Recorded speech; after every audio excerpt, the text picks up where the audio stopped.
Et si la clé d'une vie vraiment forte, d'une vie stable, se trouvait dans une image toute simple, celle d'un arbre? Aujourd'hui, on va plonger dans une sagesse très ancienne pour découvrir comment développer des racines profondes, des racines qui nous ancrent peu importe les tempêtes qui peuvent se lever. Voilà l'image qui est au cœur de notre réflexion. Un arbre qui en fait ne manque de rien. Il est plein de vie, tout simplement parce que ses racines vont puiser dans une source qui ne s'épuise jamais. Et ça, c'est bien plus qu'une belle poésie, c'est une promesse de ce à quoi une vie peut ressembler. C'est exactement ça qu'on va explorer ensemble. Mais attention, cette vitalité, cette force, eh bien, elle n'arrive pas par hasard. Ce n'est pas magique. C'est le résultat très concret d'un cheminement, d'un parcours bien précis. Alors découvrons ensemble quelles sont les étapes qui permettent d'atteindre cette force-là. La réponse, au fond, est assez simple. N'importe quel bon jardinier la connaît. Pour qu'une plante s'épanouisse, il y a deux choses essentielles à faire. D'abord, on enlève ce qui lui nuit, comme les mauvaises herbes, et ensuite on lui donne ce qui la nourrit, de l'eau, de la lumière. Pour une vie humaine, c'est exactement la même chose. Allez, commençons par la première partie de la formule, la protection. Parce qu'avant même de penser à grandir, à croître, il faut s'assurer que la fondation est saine, qu'elle est bien protégée des influences qui pourraient bien tout simplement l'affaiblir. Le principe est simple, mais c'est vraiment le point de départ de tout. La force commence par un choix délibéré d'éviter ce qui affaiblit. C'est un peu comme désherber son esprit. C'est impossible, en fait, de construire quoi que ce soit de solide sur un sol qui est complètement envahi par les mauvaises herbes.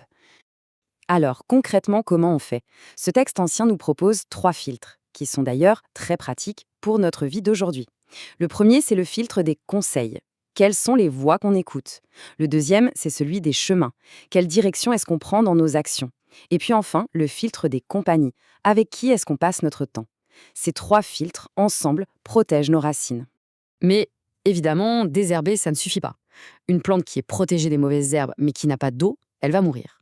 De la même manière, une fois que le terrain est nettoyé, il faut activement, intentionnellement, chercher une source pour nourrir nos racines. Et là, c'est un vrai changement de perspective. Protéger, c'est une posture défensive. Nourrir, c'est proactif. La véritable force, elle ne vient pas juste de ce qu'on rejette, mais de ce qu'on choisit activement d'absorber pour nourrir nos pensées, notre caractère, bref, notre être tout entier. Le texte original utilise le mot « méditer ». Et ce qui est fascinant, c'est que le sens de ce mot est bien plus profond que ce qu'on imagine souvent. Contrairement à certaines pratiques qui visent à faire le vide dans son esprit, ici, il s'agit de le remplir. C'est se concentrer sur une vérité, la savourer, la retourner dans son esprit encore et encore, jusqu'à ce qu'elle nous imprègne et nous transforme de l'intérieur. Et là, on voit vraiment la différence. D'un côté, on a l'information, on l'entend, et puis ça reste à la surface. De l'autre côté, on a la transformation. On médite l'idée, on se l'approprie, et là, ça prend racine en nous. Et ça change qui on est. Alors, que se passe-t-il quand on combine ces deux éléments? D'un côté, on protège nos racines des influences négatives, et de l'autre, on les nourrit activement à une source de vie. Eh bien, le résultat, c'est une vie qui s'épanouit, une vie florissante. Le texte nous donne 3 résultats, 3 conséquences concrètes et magnifiques. Premièrement, porter son fruit en sa saison.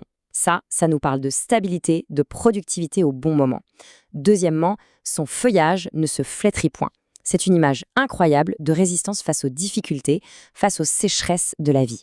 Et enfin, tout ce qu'il fait lui réussit, ce qui évoque une vitalité profonde, une sorte de succès intérieur. C'est donc une formule assez simple à retenir finalement. 3 filtres pour protéger ses racines qui mènent à 3 promesses magnifiques.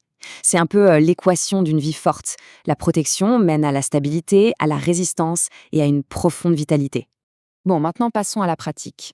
Comment est-ce qu'on peut cultiver nos propres racines au quotidien? Parce que cette sagesse ancienne, elle n'est pas juste faite pour être admirée de loin, mais bien pour être vécue. S'il y a vraiment une chose à garder en tête, c'est celle-ci. Chaque choix du quotidien, un livre qu'on lit, une conversation, une musique qu'on écoute, c'est un peu comme un jardinier qui ajoute soit de la bonne terre, soit de l'eau. Et ces choix, mis bout à bout, façonnent le sol de notre vie intérieure et déterminent la personne qu'on est en train de devenir. On va terminer avec une question, une invitation à la réflexion. Si on regarde honnêtement à sa propre vie, à ses habitudes, à ses pensées, quel est le courant principal qui la nourrit en ce moment? Est-ce que c'est une source qui donne la vie ou au contraire une source qui l'enlève? La réponse à cette question, elle détermine la force des racines qu'on développe.